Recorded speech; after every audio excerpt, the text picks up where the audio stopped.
ਧਰਮ ਮਨੁੱਖੀ ਸਮਾਜ ਦਾ ਇੱਕ ਬਹੁਤ ਅਹਿਮ ਅੰਗ ਹੈ, ਬਹੁਤ ਅਹਿਮ ਹਿੱਸਾ ਹੈ।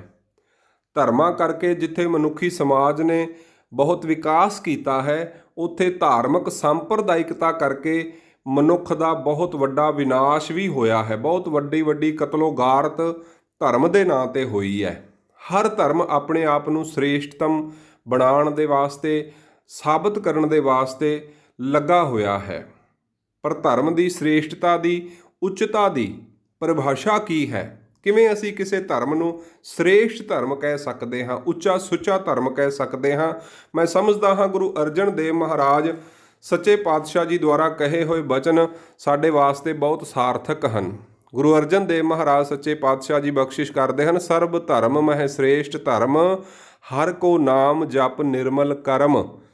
ਜਿਸ ਧਰਮ ਦੇ ਵਿੱਚ ਇਹ ਦੋ ਬੁਨਿਆਦੀ ਸਿਧਾਂਤ ਕਾਇਮ ਹਨ, ਜਿਸ ਧਰਮ ਦੇ ਵਿੱਚ ਚੱਲਣ ਵਾਲਾ ਮਨੁੱਖ ਪਰਮੇਸ਼ੁਰ ਦਾ, ਖੁਦਾ ਦਾ, ਭਗਵਾਨ ਦਾ ਸਿਮਰਨ ਕਰ ਰਿਹਾ ਹੈ, ਉਸ ਨੂੰ ਚੇਤੇ ਵਿੱਚ ਰੱਖ ਰਿਹਾ ਹੈ ਅਤੇ ਉਹਦੇ ਕਰਮਾਂ ਦੇ ਵਿੱਚ ਇਮਾਨਦਾਰੀ ਹੈ, ਨੇਕੀ ਹੈ, ਦਇਆ ਹੈ, ਤੇ ਮੈਂ ਸਮਝਦਾ ਹਾਂ ਉਹ ਇਨਸਾਨ ਇੱਕ ਬਹੁਤ ਸ੍ਰੇਸ਼ਟ ਧਰਮੀ ਮਨੁੱਖ ਹੈ ਅਤੇ ਉਹ ਸਮਾਜ, ਉਹ ਧਰਮ ਇੱਕ ਸ੍ਰੇਸ਼ਟਤਮ ਧਰਮ ਹੈ ਜਿਹਦੇ ਵਿੱਚ ਪਰਮੇਸ਼ੁਰ ਦੀ, ਖੁਦਾ ਦੀ, ਭਗਵਾਨ ਦੀ ਬੰਦਗੀ ਹੈ, ਜਿਹਦੇ ਵਿੱਚ ਨੇਕ ਕਰਮੀ ਹੈ, ਜਿਹਦੇ ਵਿੱਚ ਇਮਾਨਦਾਰੀ ਹੈ, ਜਿਹਦੇ ਵਿੱਚ ਦੂਸਰੇ ਦੇ ਪ੍ਰਤੀ ਪ੍ਰੇਮ ਹੈ। ਉਹ ਧਰਮ ਆਪਣੇ ਆਪ ਦੇ ਵਿੱਚ ਸ੍ਰੇਸ਼ਟ ਧਰਮ ਹੈ।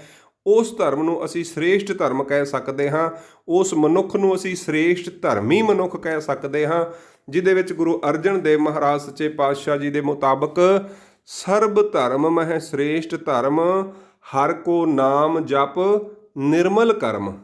ਇਹ ਦੋ ਜਿਹੜੇ ਸਿਧਾਂਤ ਹਨ, ਬੁਨਿਆਦੀ ਸਿਧਾਂਤ, ਕਿਸੇ ਵੀ ਧਰਮ ਦੇ ਵਿੱਚ ਅਗਰ, ਕਿਸੇ ਵੀ ਮਨੁੱਖ ਦੇ ਵਿੱਚ ਅਗਰ ਹਨ, ਤੇ ਮੈਂ ਸਮਝਦਾ ਹਾਂ ਆਪਣੇ ਆਪ ਦੇ ਵਿੱਚ ਉਹ ਧਰਮ, ਉਹ ਮਨੁੱਖ ਇੱਕ ਸ੍ਰੇਸ਼ਟ ਧਰਮੀ ਮਨੁੱਖ ਹੈ ਅਤੇ ਉਹ ਧਰਮ ਇੱਕ ਸ੍ਰੇਸ਼ਟ ਧਰਮ ਹੈ। ਕਿਉਂਕਿ ਧਰਮ ਦਾ ਆਖਰੀ ਜੋ ਭਾਵ ਹੈ, ਜੋ ਸਿਧਾਂਤ ਹੈ, ਉਹ ਹੈ ਧਾਰਨ ਕਰਨਾ। ਸ਼ੁਭ ਗੁਣਾਂ ਨੂੰ ਧਾਰਨ ਕਰਨਾ ਹੀ ਧਰਮ ਹੈ।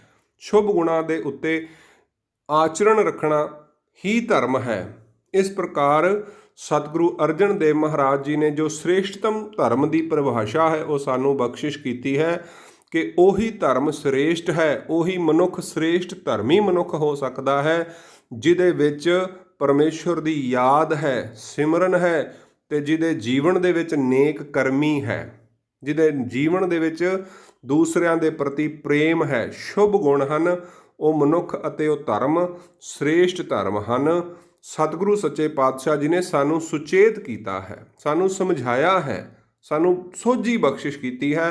ਪਰ ਅੱਜ ਧਰਮਾਂ ਦੇ ਨਾਂ 'ਤੇ ਜਿੱਥੇ ਤੁਸੀਂ ਦੇਖੋ ਸੰਸਾਰ ਦੇ ਵਿੱਚ ਵਹਿਮ, ਭਰਮ, ਪਾਖੰਡ ਚੱਲ ਰਿਹਾ ਹੈ, ਵੱਡੇ ਪੱਧਰ ਦੇ ਉੱਤੇ ਕਰਮਕਾਂਡ ਜੋ ਹਨ ਧਰਮਾਂ ਦੇ ਵਿੱਚ ਪ੍ਰਵੇਸ਼ ਕਰ ਗਏ ਹਨ, ਜਿਸ ਦਾ ਨੁਕਸਾਨ ਮਾਨਵ ਜਾਤੀ ਨੂੰ, ਮਨੁੱਖਾ ਜਾਤੀ ਨੂੰ, ਖਾਸ ਕਰ ਭਾਰਤ ਦੇ ਵਿੱਚ ਰਹਿਣ ਵਾਲੇ ਮਨੁੱਖਾਂ ਦੇ ਵਿੱਚ ਇਹ ਜਿਹੜੀ ਗਿਰਾਵਟ ਹੈ ਧਾਰਮਿਕ ਪੱਧਰ 'ਤੇ, ਜੋ ਧਾਰਮਿਕ ਸੰਪਰਦਾਇਕ ਪੱਧਰ 'ਤੇ ਜੋ ਗਿਰਾਵਟ ਆਈ ਹੈ, ਜਿਸ ਦਾ ਬਹੁਤ ਵੱਡਾ ਨੁਕਸਾਨ ਜਿਹੜਾ ਹੈ ਉਹ ਆਉਣ ਵਾਲੇ ਸਮੇਂ ਦੇ ਵਿੱਚ ਮਨੁੱਖ ਜਾਤੀ ਨੂੰ ਜੋ ਹੈ ਉਹ ਦੇਖਣ ਦੇ ਵਿੱਚ ਮਿਲੇਗਾ।